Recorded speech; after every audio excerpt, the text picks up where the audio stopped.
Gold, trusted gold buyers. మీరు తాకట్టు పెట్టిన బంగారాన్ని విడిపించి ఈ రోజు ఉన్న మార్కెట్ ధరకు కొనబడను. నమస్కారం, వెల్కమ్ టు ఐ డ్రీమ్. నేను మీ విజేత. ప్రస్తుతం మనతో పాటు ఉన్నారు ప్రముఖ ఆధ్యాత్మికవేత్త డాక్టర్ అనంతలక్ష్మి అమ్మగారు. ఇప్పుడు అమ్మతో మాట్లాడి మన సందేహాలన్నింటినీ నివృత్తి చేసుకుందాం, మరిన్ని మంచి మంచి విషయాలు అడిగి తెలుసుకుందాం. అమ్మ నమస్కారం. అమ్మ నమస్తే అమ్మ.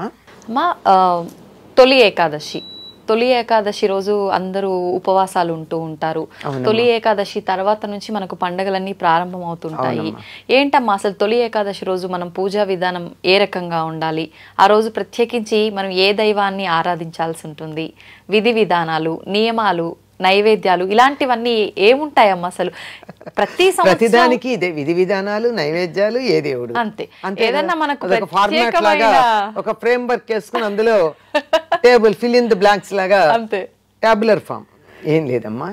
తొలి ఏకాదశి, ఆషాఢ శుద్ధ ఏకాదశిని తొలి ఏకాదశి అంటారు. తొలి ఏకాదశి అంటే ఇది ఇక నుంచి పండగలు మొదలు అని అర్థంలో చెప్పారని అనుకుంటాం. అవునమ్మా, పర్వాలేదు అనుకోవచ్చు, కానీ వాస్తవం అయితే చాతుర్మాస దీక్షకి మొదటి ఏకాదశిది. చెప్పాను కదా, 4 నెలల పాటు చాతుర్మాస దీక్ష తీసుకుంటారు. ఎందుకు ఈ 4 నెలలు అంటే, ఈ 4 నెలలు శ్రీ మహావిష్ణువు యోగ నిద్రా ముద్రితుడై ఉంటాడు. ఇప్పుడు మనకి రోజుకి ఎన్ని గంటలు ఉంటాయమ్మా? 24. సంవత్సరానికి నెలలు ఎన్ని? 12. పక్షాలు ఎన్ని? నెలకి 2 పక్షాలు కనుక 24 కదా. మనం ఎన్ని గంటలు పడుకుంటాం రోజుకి? 6, 8 మ్యాక్సిమం, ఇంకంతకన్నా పడుకోకూడదు. ఈ మనకి ఒక సంవత్సరం జరిగితే దేవతలకి 1 రోజు అవుతుంది. మనకి రోజులో 24 గంటలు ఉన్నట్టు వాళ్ళకి సంవత్సరాన్ని 1 రోజుగా వేసుకుంటే 24 పక్షాలు ఉంటాయి. రాత్రి మనం 8 గంటలు విశ్రాంతి తీసుకున్నట్టు దేవతలు విశ్రాంతి తీసుకునే కాలం 8 పక్షాలు అనగా 4 నెలలు. అర్థమైందమ్మా. సో ఈ 4 నెలలు కాలస్వరూపుడైనటువంటి విష్ణువు యోగ నిద్రలో ఉంటాడు గనక అందరూ కూడా ప్రశాంతంగా ఒక చోట కూర్చుని ఉండి సాధన చేస్తారు తప్ప ఈ ప్రచారాలు, సంచారాలు ఇవేమీ చెయ్యరు. ఇది చాతుర్మాస్యం. ఈ చాతుర్మాస్యంలో ఎక్కడి నుంచి మొదలంటే ఆషాఢ శుద్ధ ఏకాదశి నుంచి మొదలు. కనుక చాతుర్మాస్యంలో వచ్చే మొదటి ఏకాదశి ఏది? తొలి ఏకాదశి. అది ఇది తొలి ఏకాదశి. చివరి ఏకాదశి ఏది? కార్తీక శుద్ధ ఏకాదశి. దాన్ని ఉత్థాన ఏకాదశి అంటారు, దీన్ని శయన ఏకాదశి అంటారు. అంటే శ్రీ మహావిష్ణువు శయన నిద్రకి వెళ్ళినటువంటి ఏకాదశి అని చెప్పి శయన ఏకాదశి అంటారు. అంటే ఆ రోజు ప్రత్యేకంగా పూజలు అవన్నీ ఏం చేయొద్దామా? చెయ్యొచ్చు. ఏం చేయొచ్చు, ఎందుకంటే ఈ రోజు నుంచి విష్ణువు నిద్రకు ఉపక్రమిస్తున్నాడు గనక ఆనాడు విష్ణువుని పూజిస్తారు. మీరు గమనించండి, మనకు ఉన్నటువంటి ఊళ్ళో ఉన్నటువంటి అన్ని విష్ణువాలయాలు, ప్రత్యేకంగా పాండురంగడాలయాలు తొలి ఏకాదశికి ఇసకేస్తే రాలనంత కిటకిట్లాడుతూ ఉంటాయి. పైగా ఇది పండరీపురంలో ఉన్నటువంటి పాండురంగడికి ప్రత్యేకమైనటువంటిది తొలి ఏకాదశి, ఆషాఢ శుద్ధ ఏకాదశి. పండరీపురంలో పాండురంగడు రుక్మిణి అని చెప్తారు కదా, పాండురంగ విఠలుడు. దానికి చాలా ప్రధానంగా ఉండేటటువంటిది అక్కడ తొలి ఏకాదశి నాడే. కనుక తొలి ఏకాదశి అంటే మొదటి ఏకాదశి అని అర్థం చాతుర్మాస్యంలో. ఈనాడు ఏం చేస్తారంటే విష్ణువుని ఆరాధిస్తారు, ఉపవాసం ఉంటారు. అసలు మామూలుగా అన్ని ఏకాదశులకి ఉపవాసం ఉండడం అనేది ఆరోగ్యానికి కారణం. ప్రతి ఏకాదశికి ఉండాలి కూడా. ఆరోగ్యంగా ఉండి ఎక్కువ కాలం బతకాలనుకునే వాళ్ళు ప్రతి నెల ఏకాదశి నాడు ఉపవాసం గనక ఉన్నట్టయితే ఆరోగ్యం బాగుంటుంది. దీని మీద పరిశోధన చేసి నోబెల్ బహుమానం కూడా తెచ్చుకున్నాడు ఒక ఆయన, బోషినోరి సుబుకినో సబుకినో ఉంది ఆయన పేరు, జపాన్ దేశస్థుడు. ఓకే. ఆటోఫాగి అని మనం ఉపవాసం చేసినప్పుడు మన శరీరంలో ఉన్న మలినాలన్నిటినీ, అక్కర్లేని కణాలన్నింటినీ మన శరీరంలో ఉద్భవించేటటువంటి రసాలే స్వీకరిస్తాయిట, తినేస్తాయిట. అందువల్ల క్యాన్సర్ కణాలు ఏవైతే ఉన్నాయో వాటిని ఉపవాసం ఉన్నప్పుడు మన శరీరమే తినేసి పనికిరాని కణాలు లేకుండా చేస్తుందంటారు. ఓకే. కనుక పైగా దానికి తర్వాత ఇంకొక పరిశోధన కూడా చేసి ఏకాదశి నాడు ఎందుకు ఉండాలి అన్నదానికి ఈ ఆటోఫాగి జరగడానికి కావలసిన ఉపవాసం చేయడం 15 రోజులకు ఒకసారి చేయాలని వాళ్ళు చెప్తే అంతవరకే ప్రస్తుతానికైన పరిశోధన. ఏకాదశి నాడు చేస్తే ఎంత బాగుంటుందో జ్యోతిషశాస్త్రపరంగా మన వాళ్ళు చెప్తారు. కనుక ఆనాడు ఉపవాసం చేయడం అనేది చాలా ప్రధానమైనటువంటిది. అంటే సమీపంలో, వాసం అంటే ఉండడం. ఉపవాసం అంటే లోపల ఆహారం తీసుకోకుండా లంఘనం చేయడంతో పాటుగా మన ఇష్టదైవానికి సమీపంగా ఉంటే ఆ ఏకాదశి ఉపవాసం చేసినట్టు అవుతుంది. ఓకే అమ్మా, ఉపవాసం అంటే కొంతమంది అసలు మొత్తానికే తినకుండా ఉండి ఆ రోజంతా నెక్స్ట్ డే తింటారు, కొంతమంది ఒక పూట మాత్రమే భోజనం చేస్తారు. అసలు నిజంగా ఏ రకంగా చేయాలమ్మా? అవకాశాన్ని బట్టి అమ్మా, శరీర ధర్మాన్ని బట్టి. ఇది ఆహారం ఎంత తిన్నావు అన్నది సెకండరీ. ఇప్పుడే నేను మీ ప్రశ్న అడగడానికి ముందు చెప్పిన వాక్యం ఏమిటి? ఎంత భక్తి శ్రద్ధ ఉన్నాయి అని. అవునమ్మా. అనారోగ్యంగా ఉండి ఏది తిని మందేసుకోవాలి లేకపోతే పిక్కల మీదకి వస్తుంది అన్నప్పుడు తప్పదు, పూజ మానరుగా. మానరు. ఏదో సమయానికి కాస్త నోట్లో వేసుకుంటారు, అంత మాత్రాన పూజ మానట్ల. అంటే మనలాంటి వాళ్ళం, ఆరోగ్యంగా ఉన్నవాళ్ళం అది దాన్ని చూపించి నేను కూడా చేస్తాను అంటే కాదు. అంతే కదా. అంతే అమ్మా, ఎవరి వీలుని బట్టి వాళ్ళు వెళ్తారు. ఓకే, పాలు పండ్లు అలా తీసుకొని ఉపవాసం కిందే వస్తుందమ్మా పాలు పళ్ళు లాంటివి. అంటే ఉపవాసం అంటే చెప్పా కదా, భగవంతుడి మీద మనసు కేంద్రీకరించడానికి కావలసిన తేలికైన ఆహారం. పళ్ళు పాలు వెంటనే అరుగుతాయి, అందువల్ల పొట్ట మీద బరువు ఉండదు. పొట్ట మీద బరువు ఉండదు గనక అక్కడికి జీవ ప్రజ్ఞంతా పొట్ట మీద చేరుకోవాల్సిన పని ఉండదు. అందువల్ల మనసు ధ్యానం అంటే కాకుండా ధ్యానం అంటే అలర్ట్ గా కూర్చుని భగవంతుడి మీద దృష్టి నిలిపేటట్టుగా ఉంటుంది. మా ఆ రోజు భగవంతుడికి ప్రత్యేకంగా పూజలు అనేసరికి మనం ప్రత్యేకమైన డేస్లలో ఏదో ఒకటి నైవేద్యం సమర్పించాలి భగవంతుడికి అని ఆలోచిస్తాం. మరి విష్ణుమూర్తికి ప్రీతికరమైన నైవేద్యం ఏంటమ్మా? విష్ణుమూర్తికి సర్వవ్యాపి గనక ఆయనకి అన్ని ఇష్టమే. కానీ తొలి ఏకాదశి నాడు మాత్రం దేవుడికి నైవేద్యం పెట్టేది పేల పిండి సొత్తు అంటారు అందరూ, పేలపిండి. అంటే మార్కెట్లో పాప్కార్న్ కొని కాదు, చక్కగా మొక్కజొన్నలు తెచ్చి ఇంట్లో వేయిస్తే కొన్ని చాలా బాగా విచ్చుకుంటాయి. విచ్చుకోకపోయినా అంత బాగా పువ్వులాగా రాకపోయినా పర్వాలేదు, దాన్నంతా బాగా మెత్తగా దంచుతారు. దాంట్లో బెల్లం దంచి కలుపుతారు. ఇది పేలపిండి ప్రసాదం అని చెప్తారు. ఇది ఈనాడు విష్ణువుకి బెల్లం వేసి తొక్కుతారమ్మా దాన్ని. దంచి లడ్డుల్లా చేయాలమ్మా?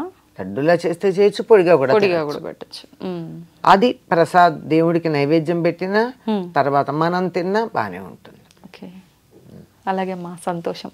వస్తే సమాజంలో ఉన్న పొల్యూషన్కి అయితే ఏంటి, ప్రతి ఆహారం కూడా అన్ని రసాయనాలు వేసి పండించిన ఆహారము, రకరకాలుగా అమ్మ ఎన్నో సమస్యలు. వీటన్నిటి వల్ల జుట్టు అనేది తెలియక మనం వాడే షాంపూలు కావచ్చు, ఏదైనా అమ్మ రీజన్ పెరగటము తక్కువే.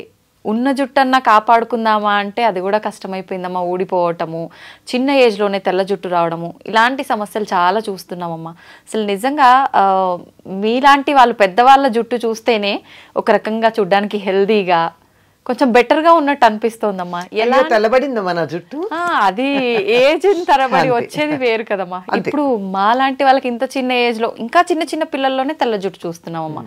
నిజంగా జుట్టు ఒత్తుగా పెరగాలన్నా, నల్లగా ఉండి తొందరగా తెల్ల జుట్టు రాకుండా ఉండాలన్నా ఎలాంటి జాగ్రత్తలు తీసుకోవచ్చమ్మా? అమ్మా, ఆ జుట్టు నల్లగా ఉండడానికి మెలనిన్ ఏదో అంటారు, అది పిగ్మెంట్ కారణం. అది దాని ప్రొడక్షన్ శరీరంలో కలిగేటటువంటి ఆహారం మనం తీసుకోకపోవడం వల్ల ఆ జుట్టు తెల్లబడుతూ ఉంటుంది. జుట్టు ఎదగాలంటే కూడా మంచి పోషక విలువలు ఉన్న ఆహారం తీసుకోవాలమ్మా. కరెక్ట్ అమ్మా. అది ప్రధానం. అది పక్కన పెట్టడం వల్ల మనకి తేడా వస్తుంది అంతే. జుట్టును చూసి మనిషి ఆరోగ్యం కూడా చెప్పచ్చట. ఇక వెంట్రుకని బట్టి కూడా చెప్తారు. హెల్దీ జుట్టు ఏదైతే ఉందో, వెంట్రుక ఏదైతే ఉందో అది ఆరోగ్యాన్ని సూచిస్తుంది. మరి అటువంటిది లేకుండా పోవడానికి కారణం ఏమిటంటే, నిజానికి ఆరోగ్యం మాట నుంచి అందానికి కూడా జుట్టే కారణం. జుట్టు కట్టు బొట్టు మూడుట మనిషి యొక్క అందాన్ని చూపించేది. అందులో ప్రధానంగా పెట్టని నగలాంటిది జుట్టు. నగలైతే తెచ్చిపెట్టుకోవాలి, బట్టలైనా వేరేవి తగినవి కట్టుకోవాలి. జుట్టు మాత్రం సహజంగానే ఉంటుంది. అది ఆ సహజమైన అలంకారమే లేకపోయాక ఎంత బాధ అనిపిస్తుంది. నిజంగా మనం లేనిది తెచ్చిపెట్టినా ఏదో ఒకటి ఆర్టిఫిషియల్. కానీ మిగిలినవని కట్టుకున్న బట్టలు కావచ్చు, నగలు కానీ తెచ్చిపెట్టినవి జుట్టు తెచ్చిపెట్టక్కర్లేదు కదా, సహజంగా ఉంది. దాన్ని పాడు చేసుకోకుండా ఉండగలిగితే చాలమ్మా. అయితే సహజంగానే కొంతమందికి ఒత్తుగా నల్లగా ఉంటుంది, కొంతమందికి అంత ఒత్తుగా ఉండదు, పలచగా ఉంటుంది. వెంట్రుక కూడా సన్నగా ఉంటుంది కొంతమంది వెంట్రుక చాలా ముద్దుగా ఉంటుంది. కానీ ఎంత సన్నని వెంట్రుక ఉంటే అంత మంచిది సాముద్రిక శాస్త్రం ప్రకారం. అంత సన్నగా ఉండి అంత ఒత్తుగా ఉండాలి. అంత సన్న వెంట్రుకలతోనూ జుట్టు లావుగా రావాలి. అలా ఉండాలి అంటే తినే ఆహారమును దానికి పోషణ రెండు చక్కగా ఉండాలి. ఈ రెండింటిలోనూ మనం ఈ కాలం సరిగ్గా చేయటం లేదు కనుక మనకు ఆరోగ్యంగా లేదు. ఎంతసేపు బలమైనటువంటి ఆహారం తీసుకోండి అంటే WHO చెప్పినటువంటి లెక్కలు తీసుకుని, ఎంతసేపు పాశ్చాత్య దేశాల వాళ్ళు చెప్పినటువంటి ఫుడ్ గురించి ఆలోచిస్తున్నాం కానీ మన దేశంలో మనకు ఉపయోగపడే ఆహారం గురించి ఎవరు ఆలోచిస్తున్నారమ్మా? అవునమ్మా. ఎంతసేపు లెట్యూస్ తిన్నావా, ఇంకోటి తిన్నావా అని అడుగుతున్నారు కానీ కొయ్య తోటకూర తింటావా అని అడిగిన వాళ్ళు ఎంతమంది ఉన్నారు? గోంగూర తిను అని చెప్పిన వాళ్ళు ఎంతమంది ఉన్నారు? ఈ రెండు కొయ్య తోటకూర గనక తిన్నట్టు, తోటకూరలో ఒకటి, తోటకూర మామూలుగా ఉండేది ఒకటి కాక, పెరుగు తోటకూర కాక కొయ్య తోటకూర ఉండదు. కాడ ఎర్రగా ఉండి చిన్న ఆకులుండి, తోటకూర ఇంతెత్తు కూడా పెరగచ్చు కానీ ఈ తోటకూర చిన్నది నేల మీద మన పుదీనా లాగా పెరుగుతూ ఉంటుంది, చాలా బాగుంటుంది. అది పూర్తిగా ఐరన్తో ఉంటుంది. అది తినచ్చు కదా. ఐరన్ ట్యాబ్లెట్లు వేసుకోవడం మనకు అభ్యంతరం లేదు కానీ అది తినం. పూర్వకాలం మనకి తాజాగా ఇటువంటి ఆకుకూరలు తినేవాళ్ళు. సరి పైగా ఏం తినేవాళ్ళు? అన్నం, పప్పు, నెయ్యి, ఏదో ఒక కూర. ఆకుకూరలు తరచుగా, ఆ కూర కాకపోయినా మామూలు కూర, ఏదో ఒక కూర, ఇంత మజ్జిగో పెరుగు. దీంట్లో కావాల్సిన పోషకాలు ఉన్నాయి కదా. అన్నంలోనేమో కార్బోహైడ్రేట్ ఉంది, పప్పులోనేమో ప్రోటీన్ ఉంది, కూరల్లోనేమో లవణాలన్నీ ఉన్నాయి, మనకు కావాల్సిన లవణాలన్నీ. తర్వాత కొన్ని వీటిల్లోనే ఆకుకూరల్లో విటమిన్ ఏ, విటమిన్ సి ఇలాంటివన్నీ ఉన్నాయి. నీకు లేనిదేమిటి? పోషకాలతో నిండినటువంటి ఆహారమే కదా. అందులోనూ ఆకుకూరల్లో గనక అయినట్టయితే కాల్షియము, తర్వాత ఐరను, ఇంకా కొన్నిట్లో మెగ్నీషియము, ఇవన్నీ కూడా ఉన్నాయి. ఇవి శరీరానికి కావలసినంత కనుక ఉంటేనే కదా మనకి జుట్టు పెరిగేది. మంచి స్టైలిష్గా క్యారెట్, బీట్రూట్, క్యాబేజ్, కాలీఫ్లవర్, టమాటా, ఇంతకు మించి కూరలు ఎక్కడ కనపడుతున్నాయి మనకి? ఎక్కడికన్నా వెళ్ళండి, అవునమ్మా, ఇవే కనపడుతున్నాయి కదా. మరి ఇవి తింటే ఇందులో నీకు ఖనిజ లవణాలు ఎక్కడున్నాయి? అవి చెడ్డ వంటల్లా. వీటికి పరిమితం అయిపోతే, వీటి దగ్గర మనం ఆగిపోతే మిగిలినటువంటి ఐరన్, కాల్షియం లాంటివి ఎక్కడి నుంచి వస్తాయి? అవును, విటమిన్ ఏ రావచ్చు, సి కూడా రావచ్చు, మిగిలినవి రావు కదా. ఇలాంటి ఆరోగ్యకరమైనటువంటి ఆహారం తీసుకోవాలి. ఈ రోజుల్లో ఆరోగ్యకరమైన ఆహారం అనగానే ఖరీదైన ఆహారం గురించి ఆలోచిస్తున్నాం, బరువైన ఆహారం గురించి ఆలోచిస్తున్నాం. అంత బరువైంది తిన్న కొద్దీ జీర్ణకోశం మీద పని ఎక్కువ పడి శక్తి అంతా అరిగించుకోవడానికి అయిపోయి నీరసపడుతున్నాం. అందువల్ల తేలికగా అరిగేది, పోషక విలువలు కలిగిన ఆహారం మొట్టమొదటిదమ్మా. దీని నుంచి దూరం అయ్యాం మనం. అవునమ్మా. అసలు ఆరోగ్యంగా ఉంటే జుట్టు ఊడదు. ఆరోగ్యం చెడిపోవడానికి సమయానికి ఆహారం తీసుకోకపోవడం, సమయం కూడా ఇంపార్టెంట్. సమయంతో పాటుగా తీసుకునే ఆహారం జంక్ ఫుడ్ ఎక్కువ తీసుకోవడం, ఇది డైజెస్టివ్ సిస్టమ్ మీద ప్రభావం చూపించి అన్ని రకాల ప్రభావం చూపిస్తుంది. ఇవన్నీ లోపలికి తీసుకునేవైతే విటమిన్ ఈ ఉన్న పదార్థాలు కూడా తీసుకోవాలి. అందుకే ఆల్మండ్స్ తినమంటున్నారు. కొంచెం డబ్బు ఎక్కువ కదా, ఖరీదు ఎక్కువ కదా, అది మంచిది అనుకుంటాం మనం. ఖరీదైతే మంచిది అనే అభిప్రాయం ఉంటుంది కదా, అలా సాగుతుంది. సరే తీసుకుంటే తప్పేంది, తీసుకోవచ్చు. కానీ అందులో ఎంత ఆయిల్ తీసేసిన పిచ్చి ఆల్మండ్స్ వస్తున్నాయి కూడా చూసుకుని తీసుకోండి. ఆల్మండ్ ఆయిల్ తీసేసిన కూడా వస్తాయి, అట్లా కాకుండా. సరే, ఇదైతే ఇక బయట చేయవలసిన పోషణ ఏదైతే ఉందో దాంట్లో ప్రధానమైనది మనం మానేసాం, అందువల్ల జుట్టు తెల్లబడుతోంది. ఏంటమ్మాది ప్రధానమైన పోషణ ఏమిటంటే తలకి నూనె రాచుకోవడం. ఎంతమంది చేస్తున్నారు? చాలా తక్కువగా, ఎప్పుడు నెలకు ఒకసారి, నెలలో 2 సార్లు. అది భయంకరమైనటువంటి దోషంలాగా కనపడుతుంది మనకి. అనేక రకాలుగా మనకి నూనె రాస్తే చికాకు అనేవాళ్ళు కొంతమంది, నూనె రాస్తే స్టైల్గా ఉండదు, జుట్టు ఇలా ఇలా ఇలా ఎగురుతూ ఉండాలి. మన మనసులో ఉండే విచ్చలవిడితనానికి సంకేతం మన జుట్టు ఎగరేయడం. అంటే దేనికి అదుపులో ఉండం మేము, మమ్మల్ని అలా కట్టి పెట్టగలిగిన వాళ్ళు ఎవరూ లేరు, మా ఇష్టం అని చెప్పడానికి సంకేతం. మనకి సినిమాల్లో వాటిలో చూపిస్తారు చూడండి, ఇవాళ నుంచి ఎవరి మాట వినను అనగానే జుట్టు ముడి విప్పిలా ఎగరసిస్తుంది. అంటే అక్కడ కనపడుతుంది స్వాతంత్రం. ఇలా ఎగరేస్తే నూనె రాచిన జుట్టాలు ఎలా ఉంటుంది? ఉండదు. కనుక అది కాదు. పైగా సినిమాల్లో చూపించి, నవలల్లో రాసి, వీటన్నిటిని చిత్రాల్లో వేసి, పైగా కొన్ని రకాల బొమ్మలు చూసి, రవివర్మ బొమ్మలు అవి, జుట్టు విరబోసుకోవడం ఫ్యాషన్ అనుకున్నాం. ఈ నూనె రాయకపోవడం, విరబోసుకోవడం, ఈ 2 పొడవాటి జుట్టు రాకపోవడానికి, జుట్టు తెల్లబడడానికి కారణం. ఈ మధ్య డాక్టర్లు కూడా కొంతమంది చెప్తున్నారు కదమ్మా, డైలీ నూనె పెట్టి అలా వదిలేయకూడదు, ఎక్కువగా అంటే పెట్టి హెడ్ బాత్కి ఒక 1/2 అవర్ బిఫోర్ పెట్టి వెంటనే తలస్నానం అంటే మనం వద్దంటూ మనం రాచుకోమంటున్నాం గనక చెప్తున్నారు, మనకు కంఫర్ట్ ఇస్తున్నారు అంతే. లేకపోతే ఆ డాక్టర్ దగ్గరికి నేను వెళ్ళను కదా. ఒక ఆర్టికల్ రాశారమ్మా గొల్లపూడి మారుతీరావు గారు, ఆయనకి చుండ్రు వచ్చింది ఒకసారి. నేను మరి స్క్రీన్ మీద కనపడతాను, చుండ్రు వస్తే నాకు ఎట్లా అని ఒక స్కిన్ డాక్టర్ దగ్గరికి వెళ్ళారట. వెడితే ఈయన సెలబ్రిటీ కదా, అందువల్ల మీరు నాకు ఫీజు కట్టి వచ్చారు కనుక నేను ఏదన్నా మందు రాయాలి కానండి, దీనికి మందక్కర్లేదండి అన్నట్ట. అదేమిటండి అంటే, ఇంటికి వెళ్ళి మీరు తలకి నువ్వుల నూనె రాచుకుని కాసేపు ఎండలో కూర్చుని ఆ తర్వాత మీరు ఆ నువ్వుల నూనె వదిలించేసుకోండి. ఇలా మీరు చేసినట్టయితే 4-5 సార్లు చేశాక మీకు రమ్మన్నా, ఎన్నిసార్లు చెప్పాడు ఆయన, చుండ్రు రాదు అని చెప్పాడు. ఆయన రాశారు, ఆయన గొల్లపూడి మారుతీరావు గారు, ఆయన ఒక ఇది కాలం రాస్తూ ఉంటారే, దాంట్లో రాసినటువంటి మాట. ఆయన ప్రపంచ ప్రఖ్యాతిగాంచినటువంటి డెర్మటాలజిస్ట్, ఇది రాసినటువంటి ప్రిస్క్రిప్షన్ రాసిన ఆయన. ఇంటికి వచ్చి ఆ మాట చెప్తే వాళ్ళ నాయనమ్మ తిట్టిందిట, నేను చిన్నప్పటి నుంచి చెప్తూనే ఉన్నాను, బుద్ధి లేదుట్రా అని. అంతే కదా, అంతే. అంచేత కనుక మీరు ఇలా ఫోన్ తీసి యూట్యూబ్ కనుక ఏది కావాలని మీరు యూట్యూబ్ కోసం సెర్చ్ చేద్దామని నొక్కినా వెంటనే వచ్చేది నల్లని జుట్టు, 10 నిమిషాల్లో మీ జుట్టు నల్లబడేది అనేవే కొన్ని వందలు వస్తున్నాయి. అవునమ్మా కదా. తర్వాత ఇంకొకటి ఏమిటంటే, తలకి నూనె పెట్టుకోవడం వల్ల మెదడుకు చలవతనం ఉంటుంది. మెదడు మనం ఎక్కువ మనసుతో పనిచేసే వాళ్ళు తలకి నూనె పెట్టుకోవాలి. లేకపోయినట్టయితే మెదడు యాక్టివిటీ ఎక్కువయ్యి వేడి వచ్చి ఆ వేడి ఇక్కడి నుంచి బయటకు వచ్చే జుట్టు తెల్లబడిపోతూ ఉంటుంది.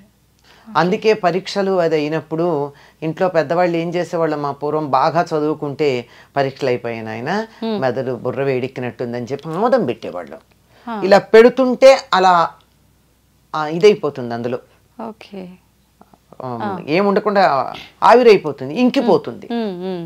పరీక్షల్లో ఇప్పటికైనా సరే వారానికి ఒకసారి కానీ తలకి ఆముదం పెట్టుకోగలిగినట్టయితే జుట్టు ఎట్లా పెరుగుతుందో మీకే తెలుస్తుంది.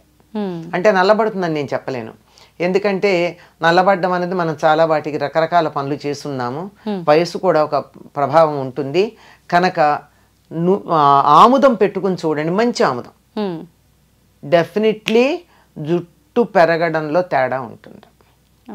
కాకపోతే ఆముదం పెట్టుకుంటే కొంచెం జుట్టు అతుక్కుపోయినట్టు అనిపిస్తుంది. మరి అవ్వా కావాలి బొవ్వా కావాలంటే ఎట్లాగండి? అవునమ్మా. అందువల్ల మీకు రేపు ఏ కార్యక్రమం లేదు అని అనుకున్న రోజున, ఇంట్లోంచి కదలక్కర్లేదు అనుకున్న రోజున, ఇవాళ మధ్యాహ్నమో రాత్రో కనీసం ఒక 24 గంటలు నానితే చాలా బాగుంటుంది. ఆ ఆముదం పెట్టుకుని ఆ తరువాత అప్పటికి లోపలికి పెడుతుంది, మెదడుని చల్లబరుస్తుందమ్మా. జుట్టు తెల్లబడడానికి ఊడడానికి ఉన్న కారణాల్లో ఒకటి ఏమిటంటే మానసికమైనటువంటి ఎక్సర్సైజ్ ఎక్కువ. ఆలోచించినా, బాధపడినా, దుఃఖపడినా, ఏడిచినా, రోగం వచ్చినా జుట్టు ఊడిపోతుంది. అవునమ్మా. ఎందుకంటే మెదడు యాక్టివిటీ ఎక్కువ ఉంటుంది కనుక. అది చల్లబరచడానికి పనికొచ్చేటటువంటిది ఆముదము, నువ్వుల నూనె. రెండు నువ్వుల నూనెకున్న లక్షణం ఏమిటంటే లోపల దాకా, ఎముకల లోపల నుంచి కూడా లోపలికి వెళ్ళగలదు, ఫాలికిల్ దాకా వెళ్ళగలదు, హెయిర్ రూట్ దాకా వెళ్ళగలదు, కుదుళ్ళు అంటారు, కుదుళ్ళ దాకా వెళ్ళగలదు. కనుక అలా వెళ్ళి జుట్టు బాగుంటుంది.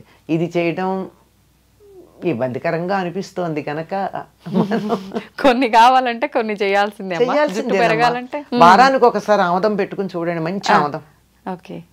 తలంతా కాకపోయినా కలిసి మాడు పట్టును పెట్టుకుని చూడండి, చల్లగా. ఇలా పెట్టుకుంటేనే ఇలా కళ్ళు చల్లగా అనిపిస్తాయి మనకి.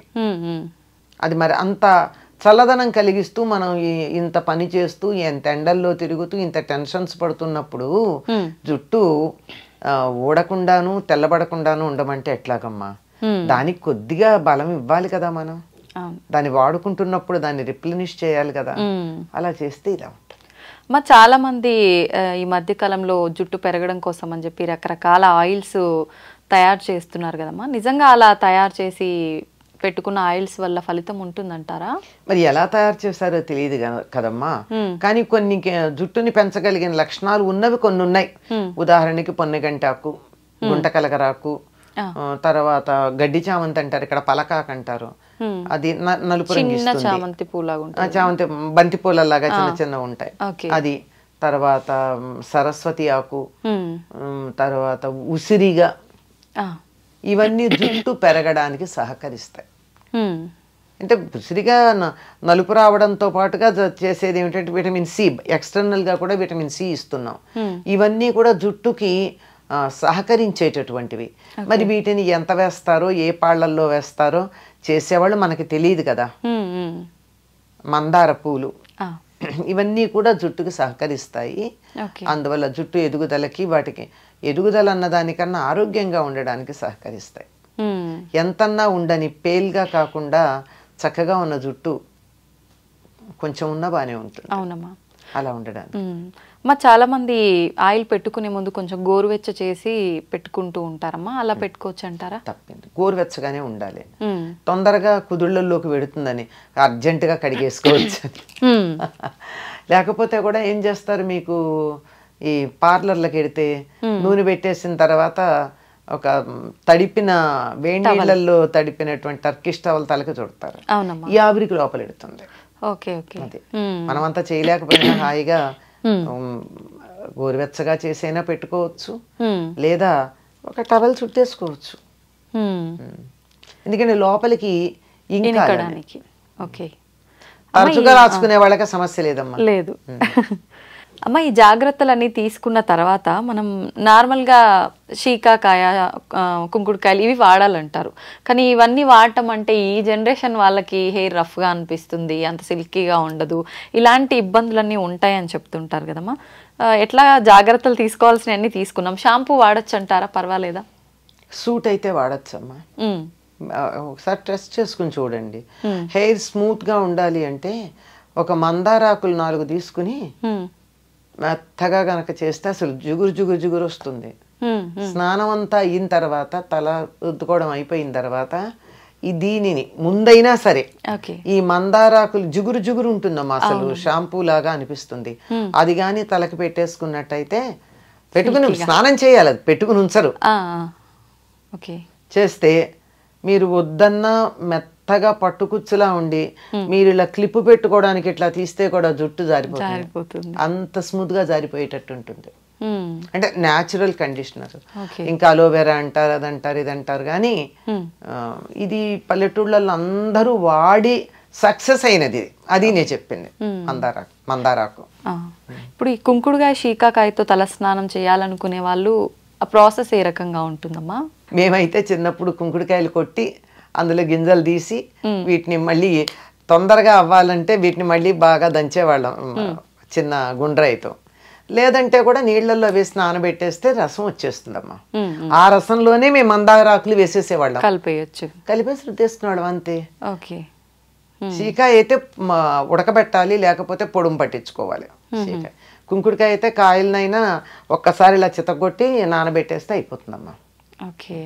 పొడి చేసి పెట్టిన తర్వాత వేడి నీళ్ళతో కలిపి అప్లై చేసుకోవడమేనమ్మా? శీకాయ అయితే వేడి నీళ్ళలో కలపాల్సిందేనమ్మా. ఉడకబెడతారు కూడా కొంతమంది. కుంకుడుకాయ కూడా తేలిగ్గా అవ్వాలి అంటే పని తొందరగా అవుతుందంటే ఒక్కసారి స్టవ్ మీద పెడతారు. ఈ రోజుల్లో స్టవ్ ఈజీగా అందుబాటులో ఉంది కదా. పూర్వం అయితే పొయ్యిలు వెలిగించాలి, కష్టంగా ఉండేది కనుక అది కష్టం. కానీ త్వరగా వచ్చేస్తుంది, షాంపూ కన్నా హాయిగా వచ్చేస్తుంది రసం. కాకపోతే చేత్తో ఇట్లా పిసగాలి, రసం తీసుకోవాలి. చిన్నపిల్లలకు పోసేటప్పుడు అయితే మేము టీ స్టెయినర్లో ఆ రసాన్ని వడగట్టి వాళ్ళకి పిప్పి తగలకుండా చేసేవాళ్ళం చిన్నతనం. తలుచుకుంటే చెయ్యొచ్చమ్మా. అవి పాతకాల పద్ధతిలోనే మనస్సులో ఒక అభిప్రాయం ఏర్పడిపోయి వాటి మీద నెగిటివ్ ఫీలింగ్ ఉండడంతో వాటి దగ్గరికి వెళ్ళలేకపోతున్నాం. నిజమే అమ్మా. చెప్తుంటే సింపుల్ గానే అనిపిస్తుంది అమ్మా, కాకపోతే దానికంటూ కొంత సమయం కూడా కేటాయించాల్సి ఉంటుంది ఇదంతా చేయాలంటే. ఎందుకు ఎంత పెద్ద సమయం అమ్మ? ఎప్పుడప్పుడు అన్ని తెచ్చుకునేటప్పుడు కుంకుడుకాయలు తెస్తారు, తలకి నూనె పెట్టుకునేటప్పుడు నానబెడతారు, వాడుకుంటారు. సిజర్స్ పట్టుకెళ్ళి ప్యాకెట్ కట్ చేసుకునే లోపల విసుగుతారు, పోసుకుంటారు. ఏముందానికి? ఇంకా ఫాస్ట్గా కూడా వదులుతుంది నూనె, చాలా తేలికగా జిడ్డు వదులుతుంది. అలా రోజు తలస్నానం చేసే వాళ్ళు కూడా రోజు పెట్టుకోవచ్చు అమ్మ, పర్వాలేదా? అవసరం లేదు, అవసరం లేదు. ఆ ఉన్న కాస్త న్యాచురల్ ఆయిల్ కూడా పోతుంది జుట్టుకి. మనకి లోపల నుంచి రూట్లో నుంచి కొంత ఆయిల్ వస్తుంది. అవునమ్మా, అది కూడా పోతుంది రోజు ఈ పని చేస్తే. ఓకే, సంతోషం అమ్మా. నమస్తే. నమస్తే.